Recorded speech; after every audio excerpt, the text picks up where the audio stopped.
ত্রয়োদশ জাতীয় সংসদ নির্বাচনে দায়িত্ব পালনের জন্য ৬৪ জেলার পুলিশ সুপার চূড়ান্ত করেছে সরকার। স্বরাষ্ট্র উপদেষ্টা জাহাঙ্গীর আলম চৌধুরী জানিয়েছেন, এসপি পদায়নের ক্ষেত্রে বিভিন্ন জেলার আইনশৃঙ্খলা পরিস্থিতি বিবেচনায় এ, বি ও সি হিসেবে ৩টি ক্যাটাগরি করা হয়েছে। তিনি বলেন, ৬৪ জেলার এসপির মধ্যে আগের ১৮ জন এসপিকে তুলে আনার পর সেখানে নতুন এসপিদের পদায়ন করা হয়েছে।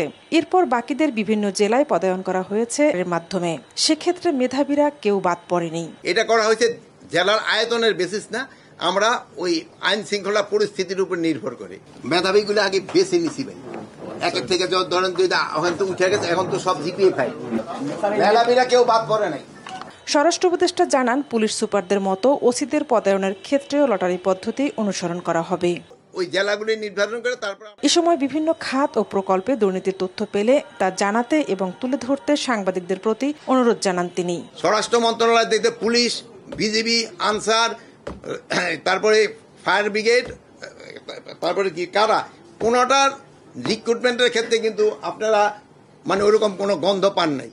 এটার ক্ষেত্রে যদি কোথাও কোনো গন্ধ পান আপনারা অবশ্যই জানাবেন। যে দুর্নীতির সাথে যদি কেউ জড়িত হয় তাহলে কিন্তু ছাড় দেওয়া হবে না।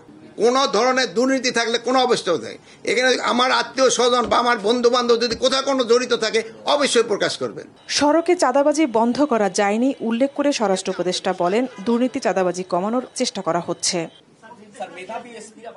ঝর্ণা রায়, দেশ টিভি, ঢাকা।